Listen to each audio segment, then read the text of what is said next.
ब्रह्मानन्दं परमसुखदं केवलं ज्ञानमूर्तिं द्वन्द्वातीतं गगनसदृशं तत्त्वमस्यादिलक्ष्यम् एकं नित्यं विमलमचलं सर्वधी साक्षिभूतं भावातीतं त्रिगुणरहितं सद्गुरुं तं नमामि।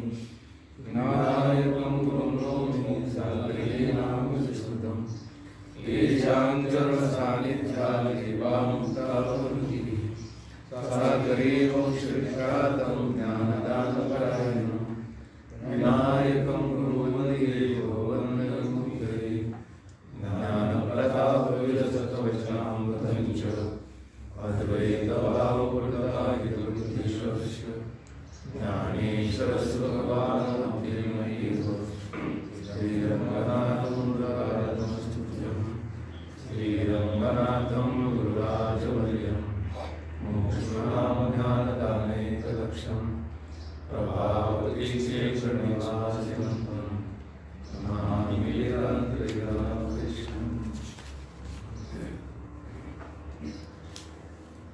प्रश्न 179 तिन्ही काळी मी प्रियरूप आहे आणि म्हणून मी आनंदरूप आहे हे कसे जाणावे? उत्तर: जागृत काळी जसा मी प्रिय आहे तसा स्वप्न सुसुप्ती काळीही प्रिय आहे. त्याचप्रमाणे ऋतू, मास, वर्ष, युगादिक ठिकाणीही मी परमप्रिय रूप असल्याने आनंदरूप आहे. हे ऋतू, माळ, कास, आपण काल बघितलं जसं सर्व ऋतूमध्ये तिन्ही काळामध्ये मी जसा प्रिय आहे तद्वत जसं सद्रूप आहे, चिद्रूप आहे. तुम्ही थोडं ध्यान हे दाटी ना करू. जसं तिन्ही काळात मी सत, तिन्ही काळात मी चित, तद्वत तिन्ही काळात मी कसा आहे की प्रिय आहे. सर्व ऋतूत मी सत आहे, सर्व मासामध्ये मी सत आहे. एवढंच नव्हे, जेवढे जेवढे काळ असतील त्याच्यात मी सत आहे, तसाच मी कसा आहे की प्रिय आहे. प्रश्न 180 मजहून भिन्न नामरूप वस्तूसहित तिन्ही काळाचे रूप काय समजावे? उत्तर: मधून भिन्न नामरूप वस्तूसहित तिन्ही काळ दुःखरूप समजावी. बस, माझ्याहून भिन्न नाम रूप ज्या काही वस्तू आहेत त्याच्यासह तिन्ही काळ कसे आहेत कसं समजायचं? त्यांनी सांगितलं की ते सर्वचे सर्व कसं आहे की दुःखरूप आहे. आत्मस्वरूपाहून भिन्न जे जे नामरूपाधिक असतील किंवा वस्तू असतील किंबहुना जो काळ असेल तो सर्वचे सर्व कसा आहे की दुःखरूप आहे. टिकवाचा त्याच्यावर जो जागृतादी काल आत्म्यामध्ये प्रतिमान होतो तो काळ यद्यपि दुःखरूप आहे तथापि अध्यासाने आत्म्यास चिदाभासद्वारा प्रियभान भासतात. हे कसं आहे समजा, जो काळ येईल, जागृत असेल, स्वप्न असेल, सुषुप्ती असेल, तो आत्म्यामध्ये तो भासतो म्हणजे होतो. म्हणजे काय, आता आत्म्यात होतो म्हणजे आत्मस्वरूपात होतो असा अर्थ नाही, पण आत्म्यावर त्याची काय होते की प्रतीती होते. आता जागृतीची प्रतीती येऊन राहिली, त्याच्यानंतर स्वप्न प्रतीती येते, त्याच्यानंतर सुषुप्तीची प्रतीती येते. खरं तर तो काळ कसा आहे की दुःखरूपच आहे. का दुःखरूप आहे? तर आत्मभिन्न सर्व पदार्थ कसे आहेत, असत, जड आणि दुःखरूप आहे. मग तुम्हाला तो काळ जो प्रतीतीला येतो तो दुःखरूप प्रतीतीला येत नाही. आता आपल्याला सध्याची जागृती दुःखरूप प्रतीतीला येते का?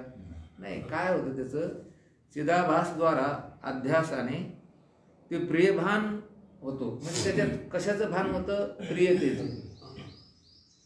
आत्मा हा मुळातच कसा आहे की आनंदरूप आहे आणि चिदाभासद्वारा अध्यास होतो. त्याच्यात काय होतो? तो अध्यास होतो. आपण बघितलं मागे अन्य अध्यास जो पाहिला, तर वास्तविक पाहता चिदाभास किंबहुना हा काळ कसा आहे दुःखरूप आहे.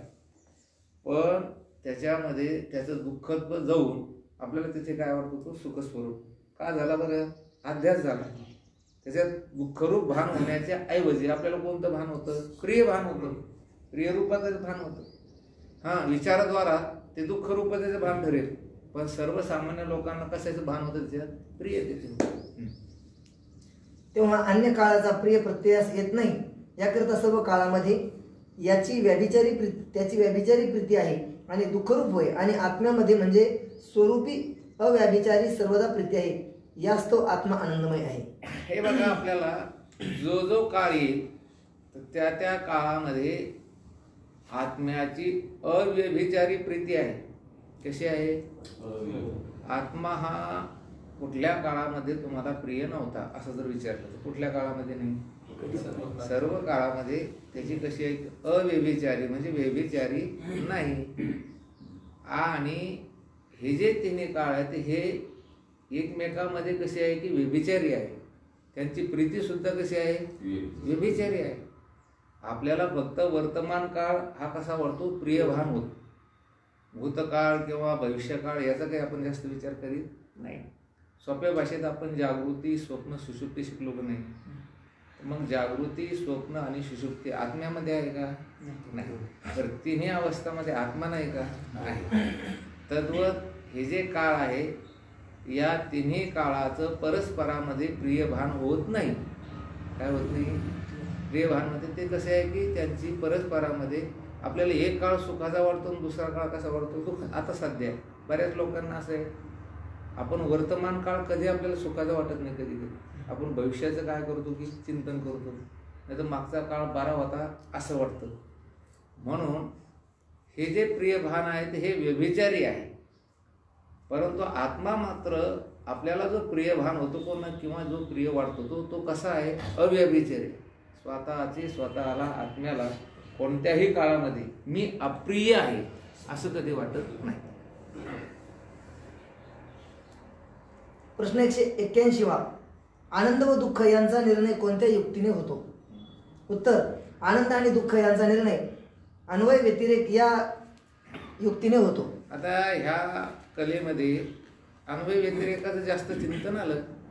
आनंद आणि दुःख यांचा निर्णय कशाने होतो? कोणत्या युक्तीने होतो? आपल्याला युक्ती शिकायची, आपल्याला उपपत्ती शिकायची. तर त्यांनी सांगितलं की हे अन्वय व्यतिरेक युक्तीने हा आनंद आणि दुःख यातील फरक आपल्याला कळतो किंवा निर्णय होतो. प्रश्न 182 आनंद व दुःख यांच्या निर्णयामध्ये अन्वय व्यतिरेक युक्ती कोणत्या प्रकारे समजावी?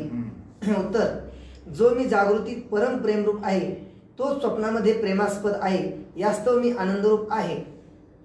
ज्या अर्थी जागृती ही मजला प्रिय नाही त्या अर्थी ती दुःखरूप आहे.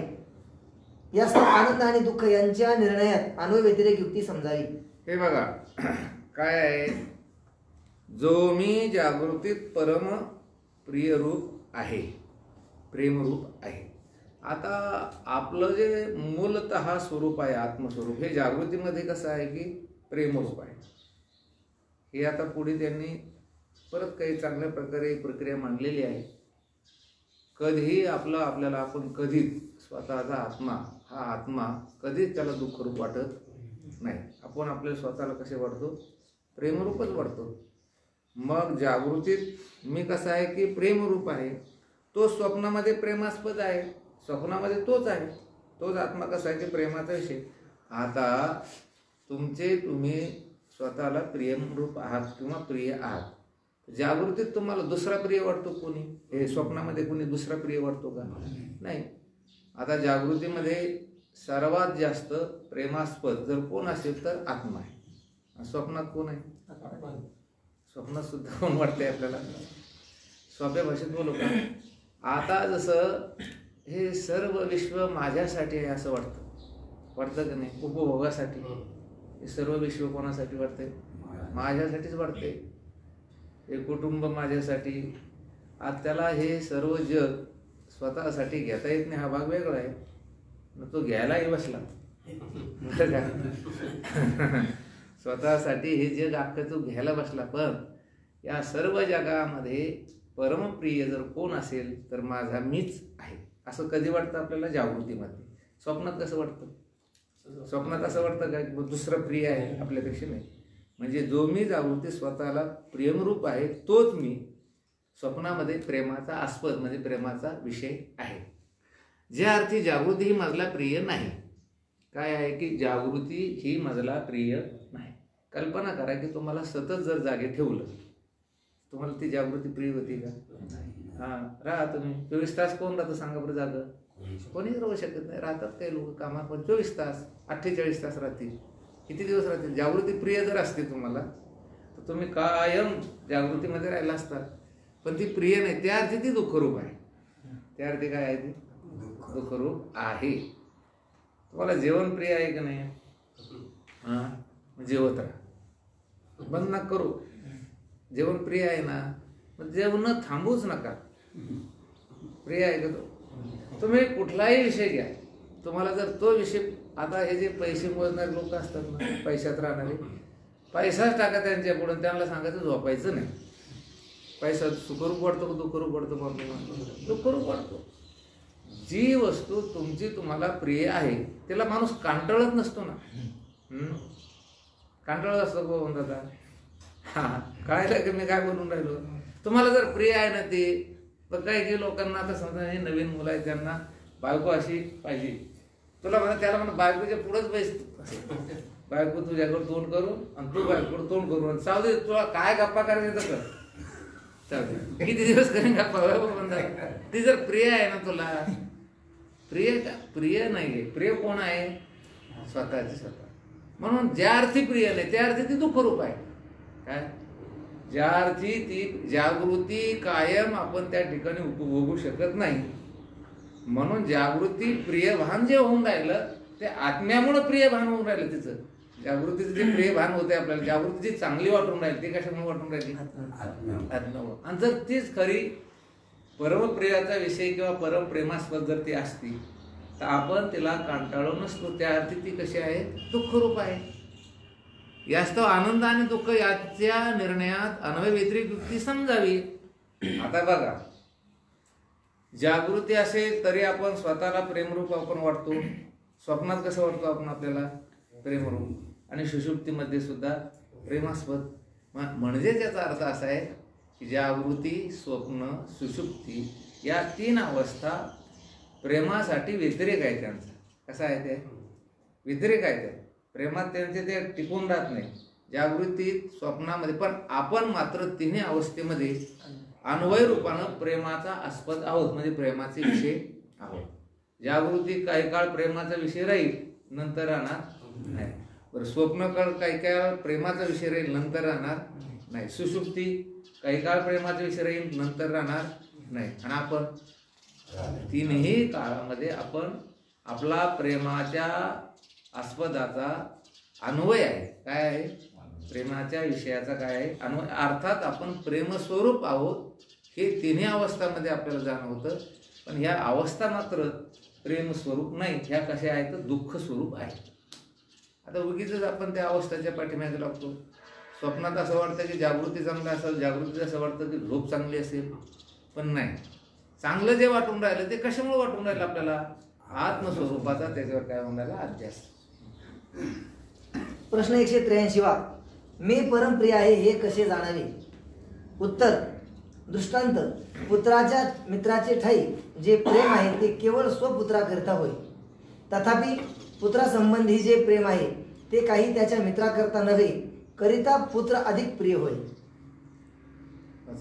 तद्वत धनाधिकावर जे जे प्रेम आहे ते आत्म्याकरता होय, मात्र आत्म्यावर जे प्रेम आहे ते काही धनाकरता नव्हे, याकरता आत्मा अधिक प्रिय आहे असे समजावे. बस. आता शाळेमध्ये तुमचे मुलं जातात आणि तुमचे मुलं गेल्यानंतर कधीतरी ते 10, 5, 2, 3, 4 मुलं तुमच्या गल्लीमध्ये खेळत असतात. ते एकाच गल्लीतील मुलं असतात, 15-20 मुलं असतात. मग तुमचं त्या 10ही मुलावर सारखं प्रेम राहत नाही. हां, तुमच्या मुलाचा जो मित्र आहे त्याच्यावर थोडंसं जास्त प्रेम असतं का नाही? तुमच्या पुत्राचा जो मित्र आहे, मग तो राहून राहून तुमच्या घरी आला की त्याला दूध देणे, त्याला बिस्किट देणे, त्याला ब्रेड देणे. मग बाकीच्या मुलावरती प्रीती नाही. आणि तुमच्या पुत्राचा जो मित्र आहे त्याच्यावर कशी काय आहे? तुमची प्रीती आहे. ती प्रीती त्याच्यासाठी आहे का तुमच्या मुलांना आहे? पुत्रमित्रावर जे प्रेम आहे ते त्या पुत्रमित्रासाठी नसून पुत्रासाठी आहे. कोणासाठी आहे? हा आपल्या मुलाला जीव लावतोय, आपल्या मुलाला खेळायला कामाला येतोय. त्याचे जर भांडणं झाले तर पुन्हा तुम्ही त्याला जीव लावता का? नाही लावत. याचा अर्थ काय आहे की पुत्रमित्रावर जे प्रेम आहे ते पुत्रमित्रासाठी नसून कोणासाठी आहे ते? पुत्रासाठी आहे. आता वाटतं काही काही लोक म्हणतात आमच्या मुलाला हा फार जीव लावतो. अरे वेडा आहे तो, तुझ्या मुलाला जीव लावून राहिला तर त्याच्या मुलासाठी. तुझ्या मुलाला काही येत नाही, ते भीतय आणि म्हणून हे जरा धट येते, हे घेऊन जातं म्हणून त्याला जीव लावतंय. त्याला 2 बिस्किट दिलं त्याला 1 देते. कशामुळे द्यायला लागले? आपल्या मुलावर त्याची काय आहे की प्रीती अधिक आहे. त्याच्यानंतर जर आपण पाहिलं तर त्याने सांगितलं की तद्वत धनाधिकावर जे प्रेम आहे ते आत्म्याकरिता होय. बायकोवर जे प्रेम आहे ते कोणासाठी? बायकोसाठी नाही. कोणासाठी आहे ते? आत्म्यासाठीच आहे. पुत्रमित्रावर जी प्रीती आहे ती पुत्रमित्रासाठी नसून ती पुत्रासाठी आहे. तसं धनाधिकावर जी प्रीती आहे ती धनाधिकासाठी नसून ती कोणासाठी आहे? आत्म्यासाठीच आहे. आता तुम्हाला ते अज्ञानानं भासायला लागलं काय? धनावर माझी प्रीती, पण धनावर जी प्रीती ती कोणासाठी आहे? आत्म्यासाठीच आहे. आत्मनस्तु कामाय सर्वं प्रियं भवती. जे जे काही तुम्हाला आवडतं ते कशामुळे आवडतंय? आत्म्यामुळे आवडायला लागलं. धनाधिका करता प्रीती नव्हे. याकरिता आत्मा अधिक प्रिय आहे असे समजावे. चला, मात्र आत्म्यावर जे प्रेम आहे ते काय धनाधिका करता नव्हे. याकरता आत्मा अधिक प्रिय आहे असे समजावे. प्रश्न 184 वा.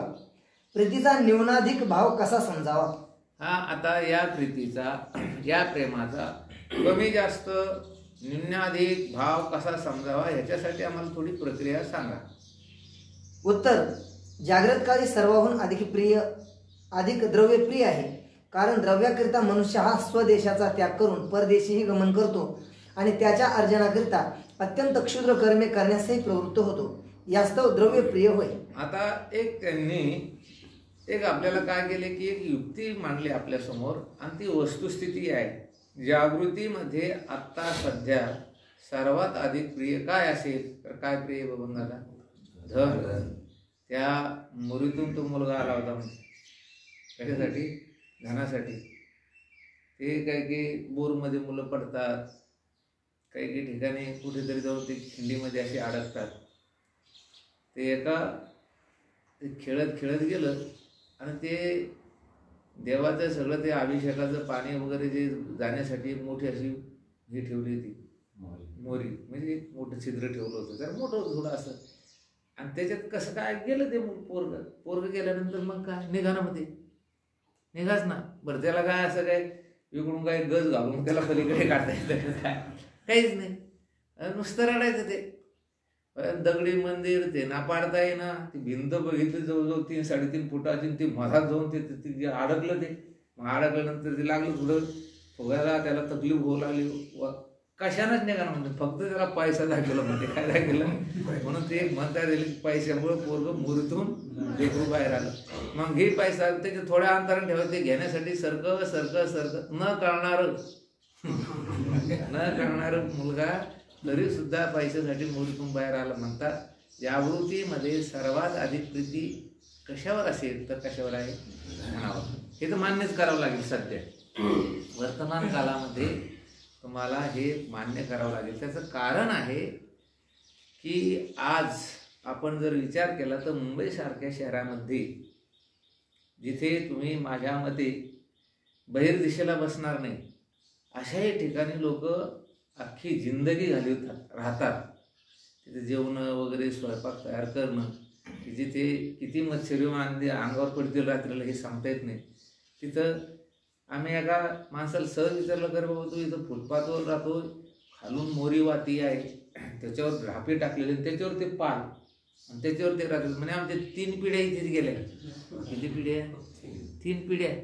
त्या ढाप्यावर नुसते त्या पालामध्ये हे पाल आपलं धुणं झालं की दुसरं नवं पाल टाकायचं. कशासाठी राहतात ते? पैशासाठीच राहते ते. पोट भरायसाठी काही इकडे पोट भरता येत नाही त्यांना. हे कोरोनानं बरे आणले सगळे बाजूला. म्हणजे कशासाठी राहते? पैशासाठी. परदेशी जातो मनुष्य पैशासाठी. विचार करा, माता पिता आपले नातेसंबंध सर्वांचा परित्याग करतो. लोक राहतात फॉरेनला वगैरे. कशासाठी राहतात? ते सर्वजण पैशासाठी राहतात. आता त्याच्या अर्जनाकरिता अत्यंत क्षुद्र कर्मे करण्यासही प्रवृत्त होतो. काय आता हे धन इतकं प्रिय झाले ते मिळवण्यासाठी आता खरं आपलं हे व्यासपीठ ते सांगण्याचं नाही, पण इतके शूद्र आणि खालच्या दार्याची मनसं कर्म करतात कशासाठी? पैशासाठी. हीन दर्जाची हीन जी लोक, आता मूर्ख लोक आहे ते, हे जे काही आता तुम्ही सर्वजण वृत्तपत्र किंवा तुमच्या त्या यूट्यूबला गेला ते तुम्ही बघणार आहात. अहो आपण त्या नट्या वगैरे यांना लोक मानतात. काय त्यांचं जर चारित्र्याचं आपण चिंतन केलं तर काय चारित्र्य आहे त्याला? कशासाठी कर्म करतात ते सर्व फक्त पैशासाठी.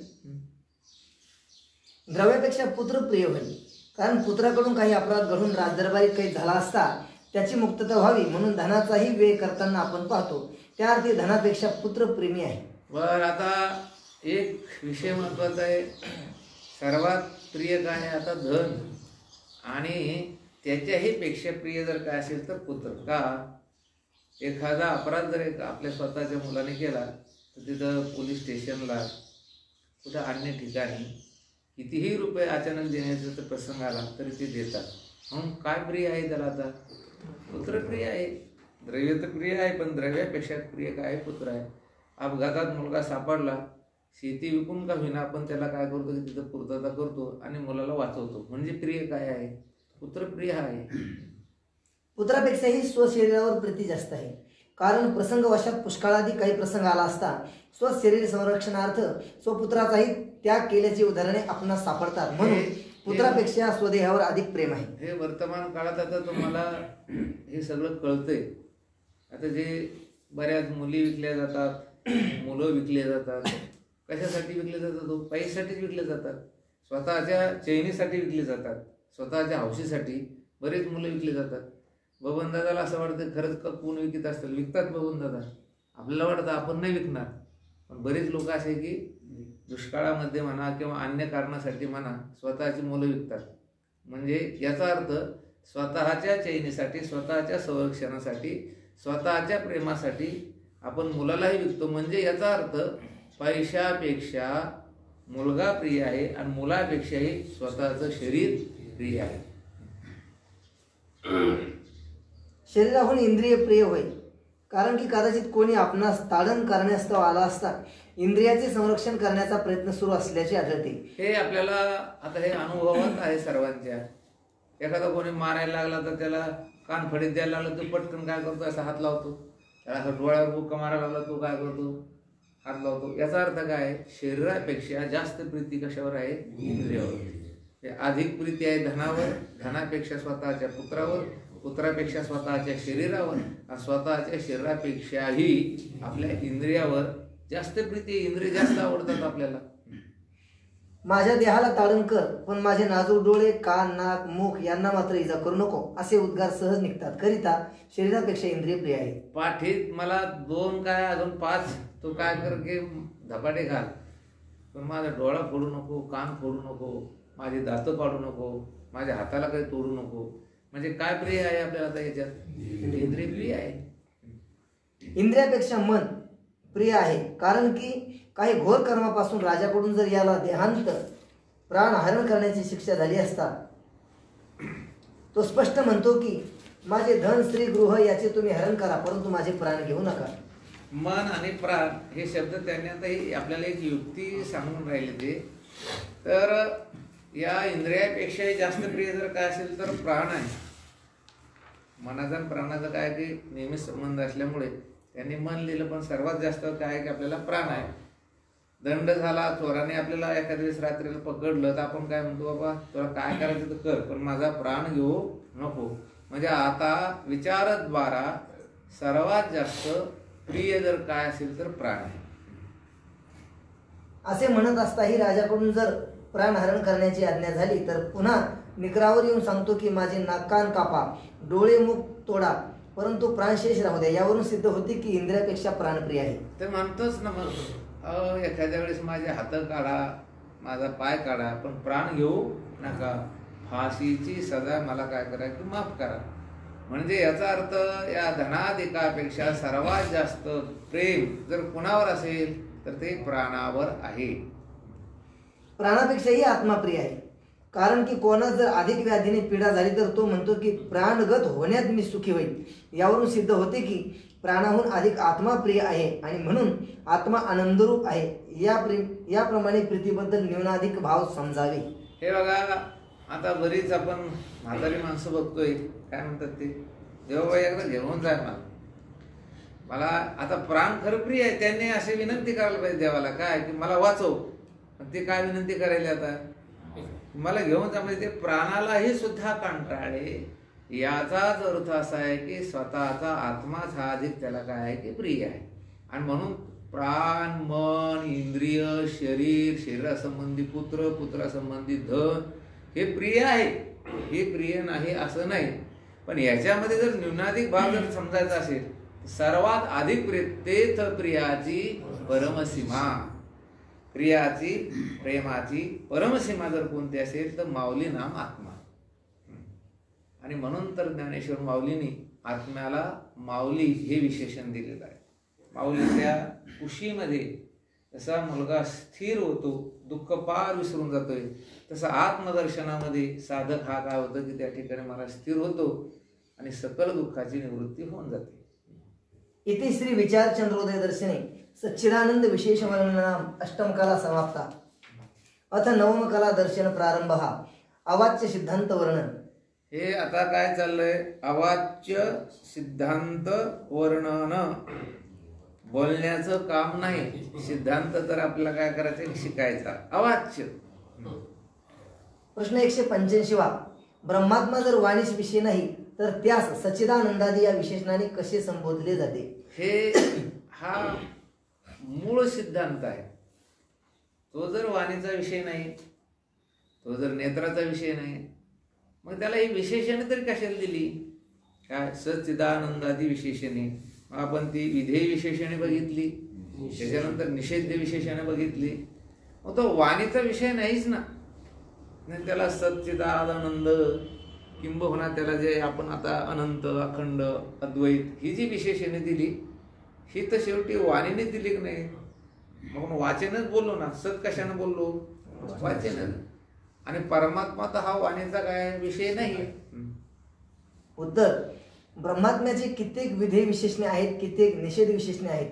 त्यामध्ये विधेय विशेषणे जे सदाधिक आहेत ते प्रपंचाचा निषेध करून अवशेष बाकी राहिलेल्या ब्रह्मस्वरूपाचे लक्षणद्वारा साक्षात बोधन करीत आहेत. हे आपण आता बघितलं की जे विधेय विशेषणे आहेत ती विधेय विशेषणे काय करतात, सदाधिक आहेत आणि ते प्रपंचाचा निषेध करून अवशेष बाकी राहिलेल्या ब्रह्मस्वरूपाचं साक्षात बोधन करतात. सचित आणि आनंद.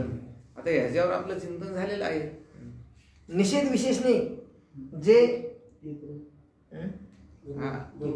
नवी द्यायची टीप राहिली.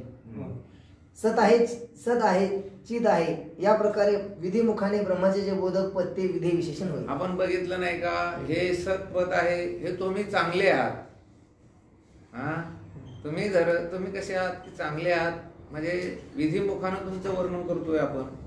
विधिमुखानं वर्णन केल्यानंतर याला कोणतं विशेषण म्हणायचं, विधेय विशेषण.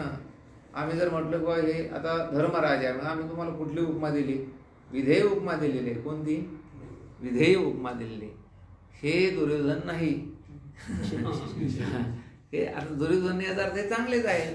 म्हणजे आपण काय करतो, काही विधिमुखाने आहे जे म्हटलं जातं त्याला विधेय विशेषणे आणि नाही जे म्हटलं जातं त्याला निषेध विशेषण. आपण गोवी म्हटली की विधी ते पाळीत आणि निषेधार्थे गाळीत. निषेध विशेषण जे अनंताधिक आहेत ते साक्षात प्रपंचाचा निषेध करीत आहेत आणि त्याहून विलक्षण ब्रह्मात्मा अर्थद्वारा सहज सिद्ध होत आहे. यास्तव ब्रह्मात्मा अवाच्य असल्यामुळे कोणत्याही विशेषणाचा विषय नाही. ब्रह्मात्मा हा मुळातच ब्रह्म अवलेख आत्मा दोन्ही एक. काय ब्रह्म वेगळं आणि आत्मा वेगळा असं समजायचं काम नाही. म्हणून तिथे काय पद दिलं त्यांनी, ब्रह्मात्मा. म्हणजे ब्रह्म म्हणजेच आत्मा आणि आत्मा म्हणजेच ब्रह्म. तर हा मूलतः वाणीचा विषय नसल्यामुळे तिथे विधेय विशेषणे आणि निषेध विशेषणे कसं काय तुम्ही देता, तर ते काही द्यायची गरज नाही. तो विशेषणाचा विषय नाही. त्याला सत म्हटलं तरी तो आहे आणि त्याला सत नाही म्हटलं. बरं समजा आपण असत म्हटलो, कोणाला आत्मा असत आहे म्हटलं तर काय होईल? असत होईल ना तो? नाही म्हणणार, नाही म्हणणार. काय होणार? तो असत होणारच नाही. म्हणजे याचा अर्थ तो विधेय विशेषणाचा, किंवा आपण समजा आता अनंत असं जर म्हटलो, काय ब्रह्म हे अनंत आहे, आत्मा हा अनंत आहे, आणि आपण म्हटलं की आत्मा हा अंतवान आहे. काय झालं आता? अनंत आहे हे निषेध विशेषण झाले, आणि अंतवान आहे तर समजा तो मार्ग आहे असं जर आपण म्हटलो तर काय? तो मार्ग होत नाहीये.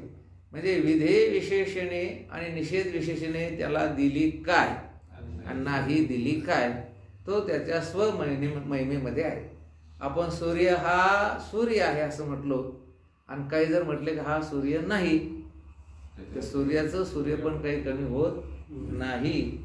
आपण बघतो ना, तर हे वट वाघोळ, मोठमोठ्या बुब्बड, ते छोट्या छोट्या पाकळ्या, या तरी कुठे सूर्यास मानतात? सूर्याच्या गप्पा सुरू झाल्यावर त्या म्हणतात सूर्य हे लोक वेडे आहेत म्हणतात. काय वेडे आहेत? ह्या पाकळ्या गप्पा करू लागल्या का ग म्हणे, सूर्योदय झाल्यावर आपले डोळे जातात म्हणे, आपल्याला दिसत नाही. याच्यासाठी काही आपण एखादं आंदोलन करायला पाहिजे म्हणे, किंवा आपली संघटना स्थापन करून याच्या संबंधी आपण जागरायला पाहिजे की सूर्याचा उदय व्हायला नको. मग त्या सर्व वटवाघुळीकडे गेल्या. ह्याच्या पाकळ्या घरात बारीक बारीक येतात कधी कधी अशा, त्या मोठ्या जरा, या पाकळ्यांना सुद्धा सूर्योदय झाला की दिसत नाही बरं का. ते फडफड फडफड कुठं जाऊन माणसाला येऊन असे लागतात ते. मग ते वटवाघुळीकडे गेला. वटवाघुळीला काय म्हणे? वटवाघुळी म्हणे तुम्ही वेडे आहे म्हणे, सूर्य नाहीच. सूर्य जसं मुळात नाहीच आहे, आणि आपल्याला त्या सूर्याच्या विरोधामध्ये आंदोलन करायचं, त्यांना उगवू नये, हे चुकीचं आहे. पण तुम्ही म्हणतात तर चला आपण करू, पण चला आपल्यापेक्षा जे सिनियर आहे त्यांना जाऊन विचार. मग ते गेले घुबडाकडं. त्या पाकळ्या वटवाघळी घुबडाकडे गेल्या, आणि त्याच्यामध्ये खल सुरू झाला की सूर्याचा उदय होऊ नये याच्यासाठी काय करावं. आणि जो त्यांचा खल सुरू झाला, जी त्यांची चर्चा सुरू झाली, आणि तेवढ्या सूर्योदय झाला, आणि ते आपले बिचारे उडाले आणि आपापल्या ठिकाणावर गेले. मग काय झालं? तर हे सर्वजण म्हणे सूर्य नाही. आता तशा बऱ्याच पाकळ्या आहेत, काही वटवाघुळी आहेत, काही घुबडं आहेत, ते म्हणतात जगात आत्मा नाही, जगात ब्रह्म नाही, जगात देव नाही. माना बाबा, त्याचं काही आमचं काही घेणं नाही म्हणले तर आमचं पहिलं आपलं कर्तव्य काय आहे की त्यांना समजावून सांगायचं. नाही म्हणले त्याचं काही त्या ठिकाणी कमी पण होतं किंवा अस्तित्व राहत नाही असं काही नाही. अनंत अंतवान लक्षात आलं का तुमच्या? की तो जर वाणीचाच विषय नाही, विशेषणाचा कसा विषय होईल? विधेय विशेषण निषेध विशेषण नाही. अनंत अंतवान नाही, अखंड खंडवान नाही, या प्रकारे निषेध मुखाने जे ब्रह्माचे बोधक ते पद निषेध विशेषण होईल. ते अनंत अखंड हे कोणती विशेषण झाले त्याचे निषेध.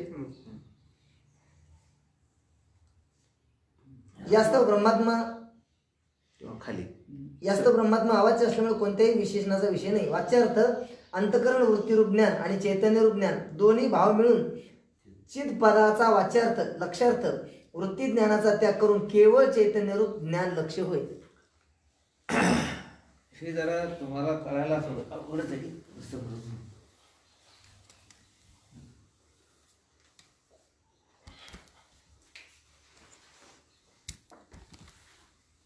हे आता आपण पाठीमाग याचा याचा काही संबंध नाही. हे जे हे चाललं नाही, हे सत्पद चितपद आनंदपद याचा वाच्यार्थ आणि याचा लक्षार्थ. आणि आता मी अगोदर तुम्हाला सुरुवातीला सांगणार आहे की हे जे तुम्हाला समजावून सांगतो याचा इथे काही संबंध, फक्त तुम्ही पाठीमागे ते शिकल्यामुळे तुमच्या पटकन लक्षात येईल. आता हे तत्पद आपण कोणतं पद वापरलो त्यावेळेस? तत्पद कोणत्या वाक्यातलं आहे? हे कोणत्या वाक्यातील आहे? तत्वमसी. तत्वमसी महावाक्यातील पहिलं पद कोणतं आहे? तत्व. दुसरं पद कोणतं आहे? त्वम पद आहे. मग मला तुम्ही आता एक काम करा की तत्पद वाच्यार्थ ईश्वर आहे, पण त्याच्यात काय काय येतं हे सांगा बरं. सांगा पांडुरंग महाराज तुम्ही. हा सांगा, मोकळं सांगा, काय नाही सांगा तुम्ही. माया आभास. हे बघ, ब्रह्म चैतन्य अधिक माया अधिक आभास. आता बरोबर काय झालं? ईश्वर. ईश्वर झाला याचा अर्थ काय की वाच्यार्थ. काय झाला आता हा वाच्यार्थ. म्हणजे ब्रह्मचैतन्य अधिक माया अधिक आभास बरोबर काय झाला वाच्यार्थ. वाच्यार्थ झाला अर्थ ईश्वर. आता आपण दुसरं पद शिकलो कोणतं की त्वम. हा त्वम पदाचं काय आहे बबंदाचा सांगा. हा सांगा सांगा त्वम पदाचं काय काय त्याच्यात काय टाकायचं बबंदाचा गाडी गेट वाक्यातून जात नाही. हे कुटस्थ चैतन्य कोणतं कुटस्थ चैतन्य अधिक नुसती हा किंवा व्यष्टी अज्ञान किंवा व्यष्टी अज्ञान अधिक आभास. बरोबर काय झाला वाच्यार्थ झाला. आता हे तुम्हाला कळलं तत्पदाचा वाच्यार्थ म्हणजे हे एवढं आलं. हे तत्पद आपण उच्चारलं की वाच्यार्थ म्हटल्यानंतर इथे पुढे ईश्वर आहे समजा खाली जीव आणि खाली जीव. हा काय झाला वाच्यार्थ. आता याच्यात लक्षार्थ कोणता असं जर विचारलं तर काय काय सांगणार तुम्ही लक्षार्थ. हा इथं वर कोण आहे की हा लक्षार्थ. हा लक्षार्थ आणि हा सुद्धा काय झाला लक्षार्थ.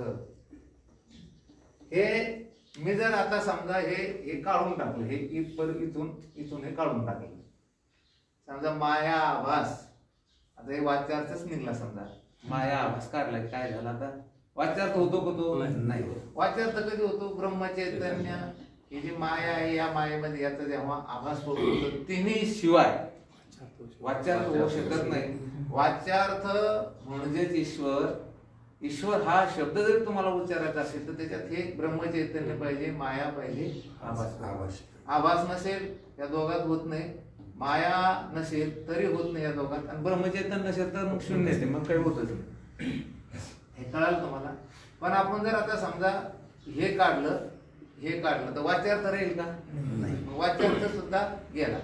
मग आता लक्षार्थ राहील का लक्षार्थ राहील. पण लक्षार्थ नाही राहणार तर ते मूळ ब्रह्मचैतन्य राहील. लक्षार्थ कशामुळे नाव आलं याला. हा इकडं वाच्यार्थ नाव आलं म्हणून याला काय म्हटलं आपण लक्षार्थ. मग आता वाच्यार्थ गेला रे गेला तर लक्षार्थही राहत नाही. म्हणजे लक्षार्थ राहत नाही असं नाही पण ते लक्षार्थ हे जे वाचक पद आहे हे राहत नाही. काय राहत नाही ते पद राहत नाही. आता जसं आपण वाच्यार्थ म्हणजे तत्पद वाच्यार्थ म्हणजे हे एवढं आणि तत्पद वाच्यार्थ असं म्हटल्यानंतर तत्पद लक्षार्थ काय आहे की हे. पण जेव्हा ही माया आभास वाच्यार्थ जाईल त्यावेळेस हा लक्षार्थही जाईल आणि मग मूळ केवळ काय राहील की ब्रह्मचैतन्य. असंच खाली आहे. आपण बुद्धी व्यष्टी अज्ञान आभास काढला तर वाच्यार्थ राहणार नाही आणि वाच्यार्थ नाही राहिला की हा लक्षार्थ सुद्धा राहत नाही. मग काय राहतं फक्त कुटस्थ चैतन्य. आलं की हे ध्यानात होतं. आता हे पक्क ध्यानात ठेवा की वाच्यार्थ काढला तर लक्षार्थ हे नाव सुद्धा जाते. हा मग हे जात नाही काय नाही जात ब्रह्मचैतन्य जात नाही. पण ब्रह्मचैतन्यास जे आपण लक्षार्थ म्हणून राहिलो हे कशामुळे म्हणून राहिलो या वाच्यार्थाच्या अपेक्षेने म्हणजे सापेक्ष भाव याला काय म्हणायचं. वाच्यार्थ सापेक्ष असल्यामुळे याला काय म्हटलं आपण लक्षार्थ. हे काढलं तर काढल्यानंतर हे काही काढायची गरज त्याला हे कुटस्थ ब्रह्मचैतन्य कुटस्थ चैतन्य ना लक्षार्थ ना वाच्यार्थ हे स्वरूपामध्ये आहे. आता वाचा. आता पहिलं वाचा ते काय हा ते अगोदर सुरुवातीला आपण वाच्यार्थापासून पुढे वाचा. अंतकरण वृत्तीरूप ज्ञान आणि चैतन्यरूप ज्ञान दोन्ही भाव मिळून चित पदाचा वाच्यार्थ लक्ष्यार्थ. हे यांच्याकडनं काही विसरलं म्हणा काही झालं. आपण काय शिकून राहिलो आता विधेय विशेषणे आणि निषेध विशेषणे. प्रश्न कुठला आहे की आत्मा जर हा आवाज जे आहे वाणीचा विषय नाही विधेय विशेषण निषेध विशेषण कशाचे आले तिथे. त्याला सत काय म्हणायचं त्याला चित काय म्हणायचं त्याला आनंदरूप काय म्हणायचं काही म्हणायची गरजच नाही. पण त्याचं चिंतन आता जसे आपण भागत्याग लक्षणं केली किंवा जजाजद लक्षणं करतो कशामध्ये महावाक्यामध्ये तसंच इथं करायचं. आता आपण पहिलं पद घेऊ सत. हा हे काय झालं आता सत. सत नाही याच्यात पण मूळ विचार चंद्र काय हे सत पद घेतलंय. आता इथे मी असं लिहितो की सत्पदाचा एवढा एक एक एक पद लिहिते समजा.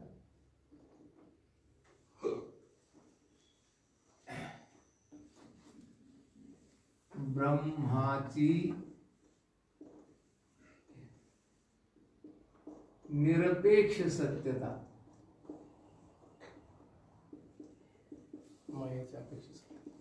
मायेची अपेक्षित म्हणजे सापेक्ष, अपेक्षित सत्यता बरोबर सत्पद वाच्यार्थ.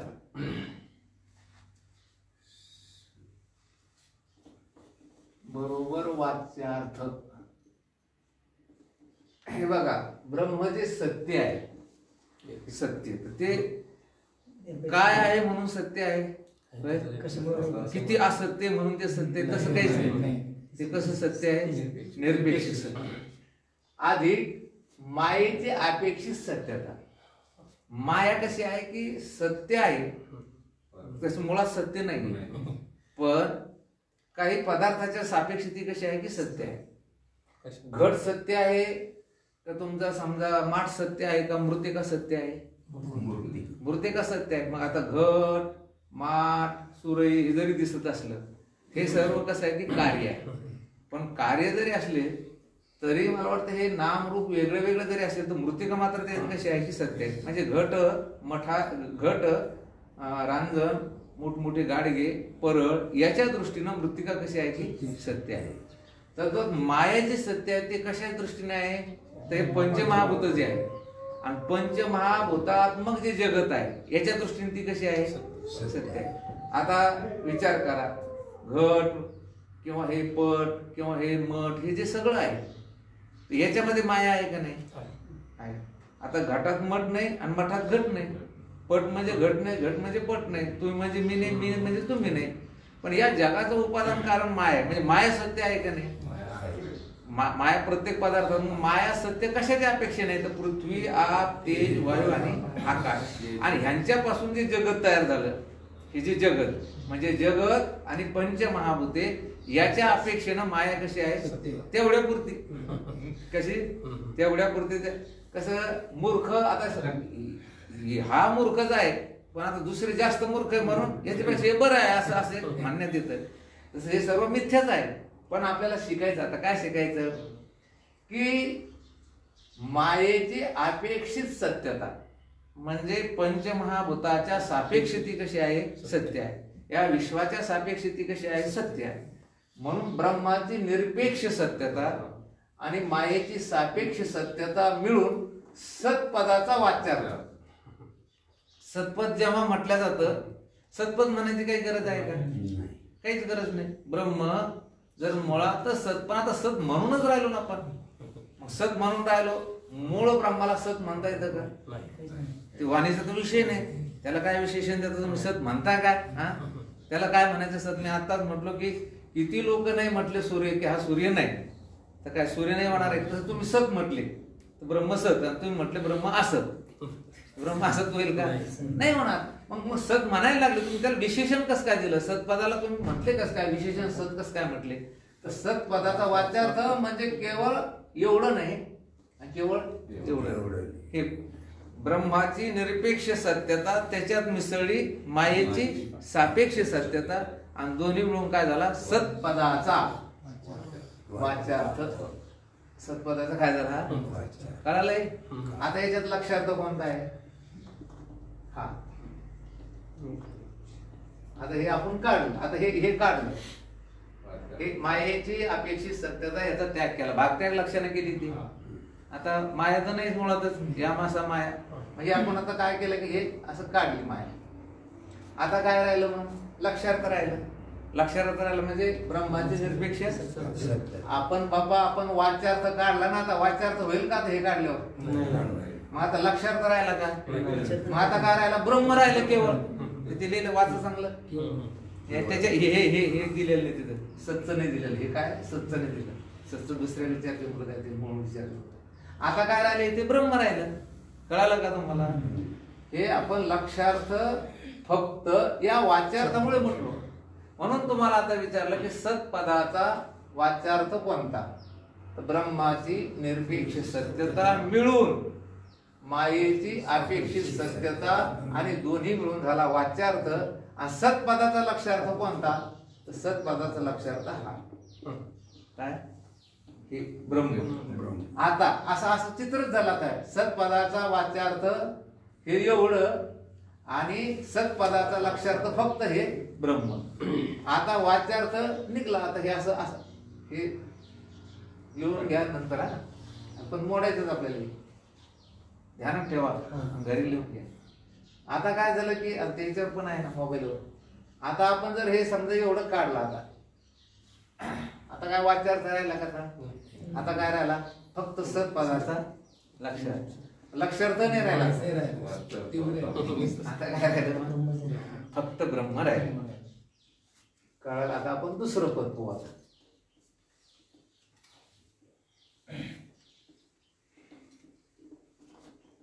आता चित्पद.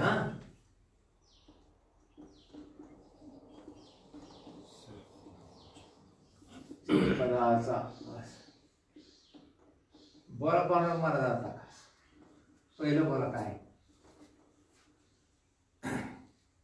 अंतकर्म वृत्तिरूप ज्ञान. वाच्यार्थापासून बोला. पहिला वाच्यार्थ अंतकर्म वृत्तिरूप ज्ञान आणि चैतन्यरूप ज्ञान. दोन्ही भाव मिळून चैतन्य रूप ज्ञान अधिक अंतकरण वृत्तिरूप ज्ञान. अंतकरण वृत्ती रूप ज्ञान बरोबर वाच्यार्थ. चित्पदाचा वाच्यार्थ काय. आता ते चित्पद आलं. चित ब्रह्म कसा आहे सत. ब्रह्म कसा आहे चित. तर चित आहे असं जेव्हा आपण त्या ब्रह्माला विधेय विशेषण देतो त्यावेळेस मूळ चैतन्य जे आहे ते स्वरूपभूत ज्ञान हे आहे. आणि त्याच्यामध्ये अंतकरण वृत्तीचं सुद्धा ज्ञान. अंतकरण वृत्ती रूप ज्ञान जर त्याच्यात घातलं नाही तर चित पदाचा वाच्यार्थ होणार. चित पद जेव्हा तुम्ही म्हणायले त्याच्यामध्ये ज्ञान आलं. चित म्हणजे चैतन्य. चिदत्व म्हणजे ज्ञानरूपत्व. तर मूळ चैतन्य रूप हे ज्ञानरूप आहे. चैतन्य कसं आहे ज्ञान हे त्याचं स्वरूप आहे. त्याला तुम्हाला चित म्हणता येत नाही. आणि जेव्हा जेव्हा तुम्ही त्याला चित म्हणणार तेव्हा तेव्हा त्याच्यामध्ये काय आलं की अंतकरण वृत्तिरूप ज्ञान. आता चित पदाचा वाच्यार्थ काय झाला हे एवढं. चैतन्य रूप ज्ञान अधिक अंतकरण वृत्तिरूप ज्ञान म्हणजे चित पदाचा वाच्यार्थ. असं असं अशी याची संगती लावायची. चैतन्य रूप ज्ञान अधिक अंतकरण वृत्ती ज्ञान बरोबर चित पदाचा वाच्यार्थ. आता लक्ष्यार्थ कोणता झाला. आता चैतन्य हा झाला. आता लक्ष्यार्थ. बर मग आता आपण हे अंतकरण वृत्तिरूप ज्ञान काढलं. ते दिलेलं ते त्यांनी त्याग काढला. आता याचा त्याग केला की वाच्यार्थाचा काय झाला आता त्याग. आता हे अगोदर काय होता की हा लक्ष्यार्थ होता. काय होता हा चित पदाचा लक्ष्यार्थ काय हे. आणि चित पदाचा वाच्यार्थ काय हे पूर्ण बरं का. हे ध्यानात ठेवा. चित पदाचा वाच्यार्थ म्हटल्यानंतर नुसतं एवढंच नाही घ्यायचं. चैतन्य रूप ज्ञान अधिक अंतकरण वृत्तिरूप ज्ञान आणि नंतर चित पदाचा वाच्यार्थ. आता हा वाच्यार्थ काढला.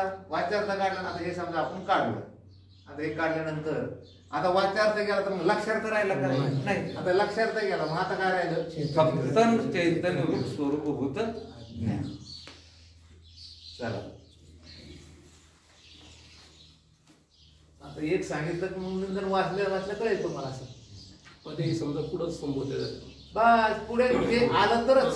आणि पुढंच नाही तर ते पाठीमागे म्हणजे पाठीमागे त्याच्यात उलट दिलं त्यांनी. तर त्यांनी अगोदर अंतकरण वृत्तिरूप ज्ञान दिलं. काय दिलं याच्यामध्ये आपण काय काढलं ते. हा मग त्यांची चुकी करतो आपण असं नाही. पण तुम्हाला समजण्यासाठी त्यांची चुकी करतो असेल विषय नाही. तुम्हाला समजण्यासाठी. हा पुढं काय आहे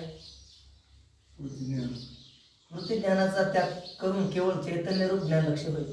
हा वृत्ती ज्ञानाचा त्याग केला. काय केवळ चैतन्य रूप ज्ञान हे लक्ष्य आहे किंवा लक्षार्थ आहे. 3 वा विषयानंद, वासनानंद, ब्रह्मानंद हे तिन्ही पद मिळून आनंद पदाचा वाच्यार्थ होईल. तिसरं विधेय विशेषण कोणतं आहे आपलं? आनंद. हा आनंद पदाचा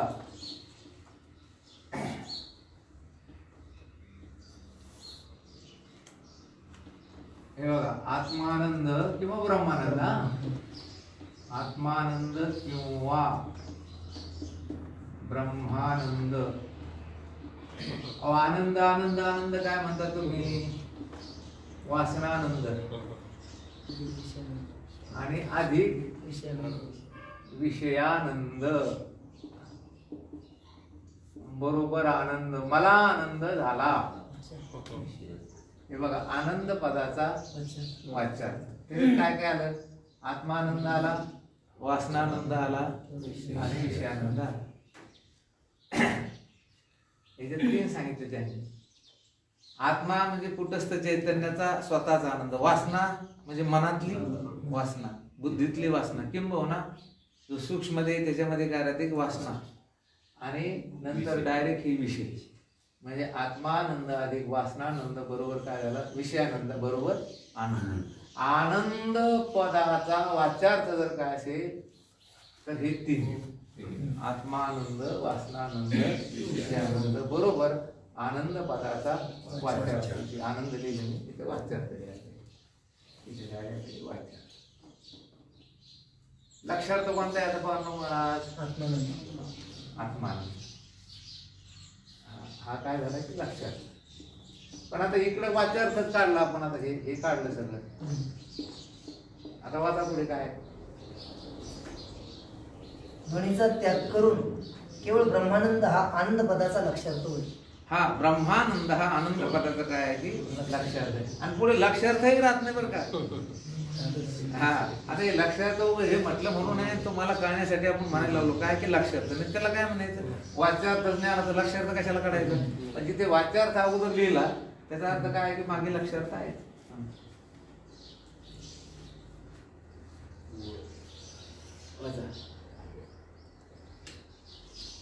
व माया व तत्कार्य आकाशाधिक ही अपेक्षित व्यापकता होय आणि ब्रह्म आत्मा याची निरपेक्ष व्यापकता होय.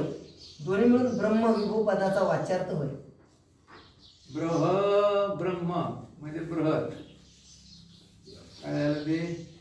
बृहत. बृहत म्हणजे काय? व्यापक. व्यापकला दुसरं नाव काय आहे की विभू. आपण 4थं विधेय विशेषण पाहिलं होतं. काय? ब्रह्म. ब्रह्मपद म्हणजे काय? बृहत. बृहत म्हणजे काय? व्यापक. व्यापकलाच काय म्हणायचं? आता बोला. आता पहिल्यापासून नाही. हा ब्रह्माची निरपेक्ष व्यापकता. ब्रह्माची निरपेक्ष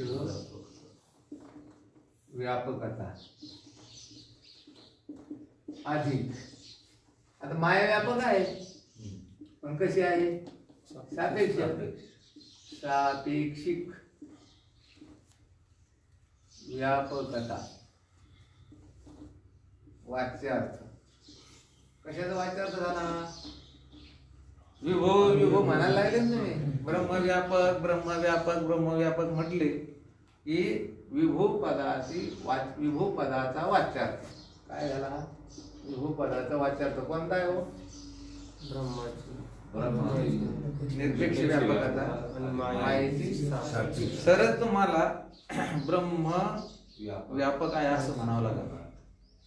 केवळ ब्रह्माला व्यापक म्हणता येत नाही. ही जेव्हा माय आणि एकमेकाला अशी मिसळली त्यावेळेस त्या पदाचा काय झाला? तो वाच्यार्थ झाला. तर विभूपदच नाही. हा विभूपद केवळ ब्रह्मासाठी वापरता येत नाही. मग काय? विभू पदाचा वाच्यार्थ झाला ब्रह्माची निरपेक्ष व्यापकता, मायेची सापेक्षिक व्यापकता बरोबर विभू पदाचा. मग आता हा काय झाला? लक्षार्थ. कशाचा? विभू पदाचा काय झाला? लक्षार्थ.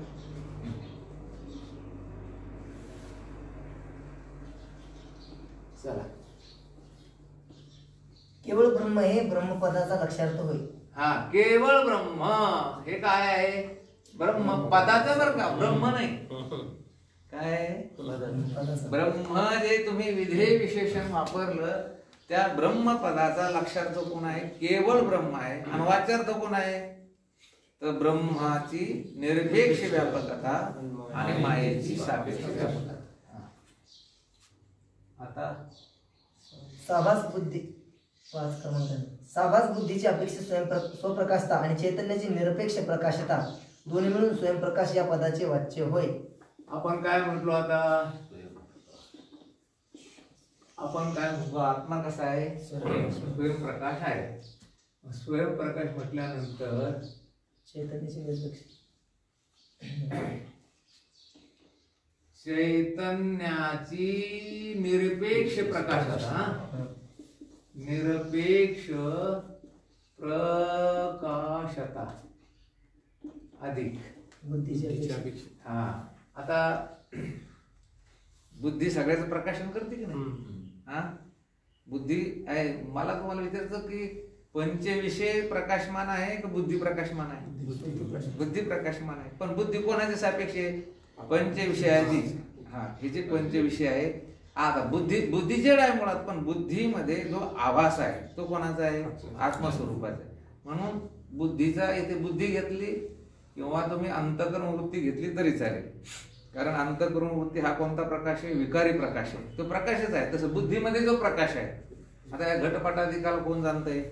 बुद्धी. त्याचं प्रकाशन कोण करते? बुद्धी करते. मग बुद्धीमध्ये पण बुद्धी आत्म्यापेक्षा प्रकाशित आहे का पंचविषयाधिकापेक्षा जास्त प्रकाशित आहे? ती कोणाच्या सापेक्ष? बुद्धीची सापेक्षिक प्रकाशता. बुद्धीची सापेक्षिक प्रकाशता, प्रकाश्यता. हा, बुद्धीची नाही काय त्याच्यात? बुद्धीची अपेक्षित स्वप्रकाशता. हा, अपेक्षित सापेक्षित स्वप्रकाशा म्हणजे ती प्रकाशाला लागली. हा, बुद्धीची सापेक्षिक स्व म्हणजे स्वतः ती प्रकाशमान आहे. पण कशी आहे ती? हे पद महत्वाचं. कोणती? सापेक्षिक. कशाचे सापेक्ष? देह, पंचप्राण, हे सगळे पंचविषय आणि जगत. याच्यापेक्षा बुद्धी कशी आहे की स्वयंप्रकाश आहे. बुद्धी स्वयंप्रकाश आहे. पण कशाच्या पेक्षा? या भाषेच्या विषयापेक्षा ती स्वयंप्रकाश. पण आत्म्यापेक्षा आहे का? मग आत्म्याची चैतन्याची निरपेक्ष प्रकाशता आणि बुद्धीची सापेक्षी स्वयंप्रकाशता. म्हणजे बरोबर काय झाला आता? कशाचा? आपण जे स्वयंप्रकाश विशेषण दिलं ना त्याला विधेय विशेषण, तर त्याच्यात हे आलंय चैतन्य निरपेक्ष प्रकाशमान, बुद्धी सापेक्ष प्रकाशमान. आणि म्हणून म्हणतो आपण आत्म्याला कसा आहे? तो स्वयंप्रकाश आहे. आणि जर हे काढलं, हे वाच्यार्थ वगैरे काढला, तर लक्षार्थ नाही. पण इथे काय म्हणायचं की हे केवळ काय आहे? लक्षार्थ. काय लक्षार्थ आहे? चैतन्याची निरपेक्ष प्रकाशता. म्हणून हे सर्व भागत्याग लक्षण. तुम्ही सत्पद, चित्पद, आनंदपद ना, आता कोणतं पद झाले आपले? स्वयंप्रकाश. केवळ चैतन्य स्वयंप्रकाशी लक्ष होय. हा, ते लक्ष आहे किंवा लक्षार्थ आहे असं गोंधळून जायचं नाही. लक्ष म्हटलं काय आणि लक्षार्थ म्हटलं काय? रजवाधिकामध्ये अपेक्षित अविकारता आहे आणि चैतन्य हे निरपेक्षित अविकारी होय. ही दोन्ही मिळून कुटस्थ पदाचे वाच्य होय. कुटस्थ पदाचा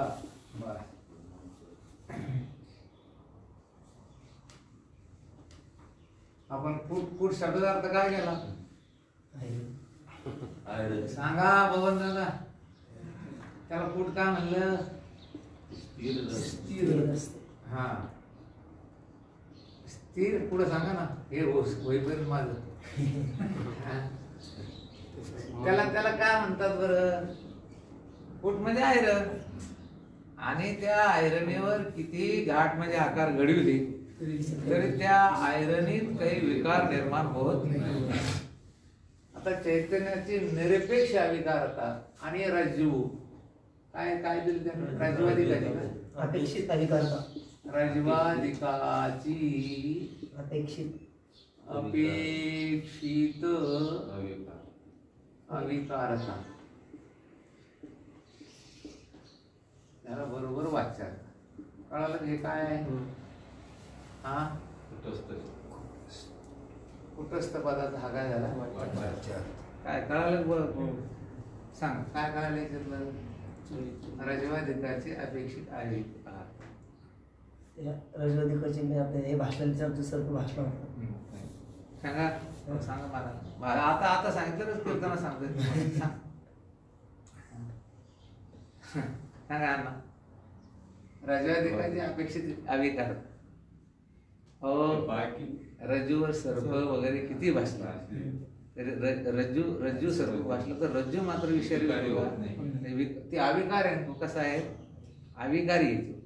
आणि रज्जू हा जो अविकारी आहे, तर अन्य त्याच्यावर जे भासणार आहे त्याच्या अपेक्षेने तो अविकारी आहे. मुळात रज्जू काही त्या ठिकाणी काही नाही. त्याच्यावर सर्प भासला, त्याच्यानंतर फुलाची माळ भासली, त्याच्यानंतर पाण्याची रेषा, म्हणजे तो कसा आहे की अविकारी आहे. पण कशाची अपेक्षा आहे? तो या बाकीच्या सर्व भासलेल्या पदार्थाचे. आणि चैतन्याची अविकारता कशी आहे? निरपेक्ष. पण आता याच्यात दृष्टांताचा अविकारता आहे आणि सिद्धांतात सुद्धा काय आहे? अविकारता. म्हणून त्याला कुटस्थ पदाचा काय केला आपण तिथे? त्यांनी वाच्यार्थ लिहिला. म्हणजे सोप्या भाषेत बोलतो, व्यावहारिक पदार्थ प्रातिभाषिक पदार्थापेक्षा कशी आहे की अविकारी. सोप्या भाषेत मानलं तर आता हे कसं आहे, आपल्याला फक्त एक तुम्हाला समजून सांगण्यासाठी आहे. आपण आता हे शिकायलो म्हणून आपल्याला हे शिकणं आहे. तसं रज्जू हा व्यावहारिक आहे, सर्पाधिक काय आहे की सर्व प्रातिभाषिक आहे. स्थाणू हा कसा आहे की व्यावहारिक आहे.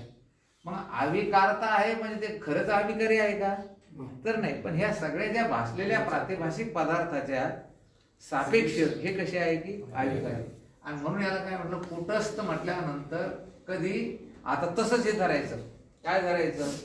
हे जे व्यावहारिक पदार्थ आहे हे किती याच्यावर दुसरे पदार्थ भासले तर हे अविकारीच राहतात. आणि ह्या दोन्ही मिळून काय झाला की हा कुटस्थ पदाचा वाचार. आणि हे वाचार रजवाधिक सगळं काढलं. आता हे चैतन्याची कशी झाली? निरपेक्ष अविकारता. केवळ चैतन्य कुटस्थ पदाचे लक्ष होय. हा तुम्ही बोलता ना, आता हे बघा, ही साधी गोष्ट नाही. आपल्याला हे सामान्य चिंतन वाटतं, पण ही जी पदे आहेत ही पदे उच्चारायचं कामच नाही. मग पद का तुम्ही उच्चारून राहिले? स चित आनंद ही अशी पदे का म्हणून राहिले? हे सगळं एक झाल्यासारखं वाटून राहिलं म्हणून आम्ही ही पद काढली. आनंद आनंद काय? आनंद स्वरूप जो परमात्मा आहे. आनंद स्वरूप काय आहे की तो परमात्मा आहे. मग आनंद पद काय वापरायची गरज आहे? पण त्याच्यात वासनानंद मिसळला, त्याच्यात विषयानंद मिसळला, त्याच्यात काय?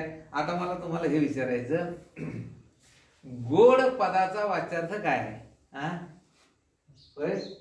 गोड एक दृष्टांत जर तुम्हाला आता गोडला काय म्हणतो आपल्या याच्या भाषेत काय म्हणते? मधुर. हा गोडला गोडच, दुसरं काय म्हणणार आहे? गोड लागतं म्हणजे काय म्हणते त्याला? हा मधुर, कटव, आम्ल, तीक्ष्ण, मधुरच म्हणते. आपण गोड म्हणतो काय काय तरी आपल्याला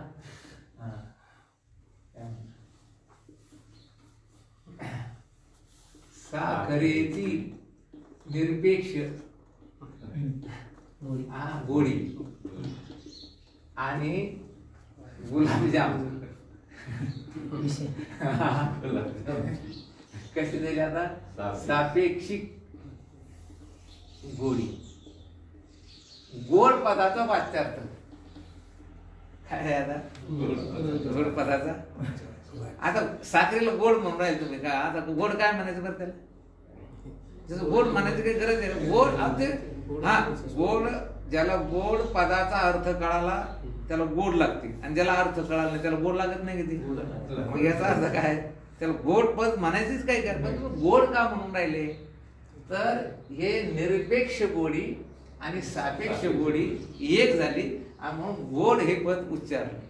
हे गोड पदार्थ. आणि आता हे निघलं काय लक्षात आला? साखर गोड आहे म्हणलंय काय नाही, म्हणलंय काय कोणी, खाल्ले काय नाही. तसं चैतन्य हे आनंद रूप आहेत. पण जेव्हा तुमच्या अंतःकरणामध्ये वासना उत्पन्न होती. अहो त्या वासनेनाच आनंद होतो काय गेला? कशाने आनंद होतोय? वासनेना उद्या विशेष ठिकाणी जाऊन आपल्याला भोजन मिळणार आहे. म्हणजे काय झालं, त्याची नुसती वासना ते आजपासूनच कमी जेवायला सुरुवात आणि उद्या प्रत्यक्ष विषय मिळाला नाही. विषय सेवन करतानाचा आनंद, वासनेचा आनंद, आणि जर आज ब्रह्मानंदच नसता तर काही मिळाला असता तो. म्हणून वासनानंद, ब्रह्मानंद आणि विषयानंद तिन्ही मिळून जसं आनंद पद तयार झालं तसंच ही सगळी पदे आहेत. लौकिक साक्षी व माया अविद्योपायिक चैतन्य ब्रह्म आत्मा दोन्ही सह साक्षी पदाचे वाच्य होय. हे बघा, आता साक्षी पदाचं काय आहे की वाच्य. आता साक्षी साक्षी हे तुम्हाला लौकिकातले साक्षी माहिती आहे, तुम्हाला कोर्टातले साक्षीदार जास्त माहिती आहे. पण साक्षी म्हटल्यानंतर लौकिक साक्षी, आता बरीच माणसं अशी असतात की ते जगात राहतात पण कसे राहतात? साक्षी राहतात. कसे राहतात ते? साक्षी. आज खरंच काही काही माणसं आम्ही असं पाहतो, गावात निवडणूक झाली तर ते साक्षीदार साक्षी काय काय कसं काय हो नाही बाबा, आपण आपलं शेती भले काम भले, चांगलं काम हो वाईट काम हो, ते कसे राहते बिचारे? त्याच्या सगळ्या कामाचे कसे राहतात? ते साक्षी राहतात. पण त्यांचा प्रभाव एवढा असतो की त्यांनी जेव्हा शेवटच्या टप्प्यामध्ये म्हटलं की यस, तर ते काम काय की होत असतं. पण कोणाला काही ते दिसत नाही. साक्षीचं काय आहे? काही काही माणसं साक्षी सारखीच आहे, कसे असतात? त्यांच्याशिवाय सत्तेची सूत्र हालत नाही आणि ते मात्र काही त्याच्यात नाही. मग काय ते लोक काय म्हणते, हे ते नाही बाबा, ते माणसं कसे देव माणसं कसे त्यांच्याशिवाय ते सगळे. म्हणजे लौकिकात आता सूर्य हा कोणता साक्षी? लौकिक साक्षी. सूर्य कोणता साक्षी आहे? लौकिक. सूर्य, चंद्र हे सर्व साक्षी आहे. हे कोणते साक्षी म्हणायचे याला? लौकिक साक्षी. आणि आत्मा हा कसा आहे? काय लिहिलं आत्म्याचं? अंतःकरण अविद्यो काय? अविद्योपायिक चैतन्य. हा, माया अविद्योपहित चैतन्य. आता हा कसा आहे की साक्षीच आहे. कोण? माया अविद्योपहित चैतन्य साक्षी. कळून राहिले का? चाललंय आमचं लिहिणं तुमचं होत आहे म्हणल्यावर काही म्हणजे गाडी तर सुरू आहे, प्रवास करायचं काम म्हणल्यावर काही कामात नाही. आणि लौकिक साक्षी हे कसं आहे, हे आपल्याला पटवून देण्यासाठी त्यांनी केले. याला काय म्हणायचं? वाच्यार. साक्षी म्हणायचंच काम नाही. म्हणजे सगळे मिळून काय झाला? हा साक्षी. हा वाच्यार्थ काढला, हा केवळ काय होतो की साक्षी. म्हणून साक्षी पदाचा लक्षार्थ हे आणि साक्षी पदाचा वाच्यार्थ हे. आपण थकलो बरेच झालं. वाचा पुढचा. आता कळालं तुम्हाला? पुढचं कळायलाच पाहिजे. आता केवळ अविद्या मायोपाधी चैतन्य साक्षीपदाचे लक्ष होय. साभास शांतकरण वृत्तीसहित दृष्टा चैतन्य दृष्टपदाचा वाच्यार्थ व केवळ चैतन्य दृष्टपदाचा लक्षार्थ.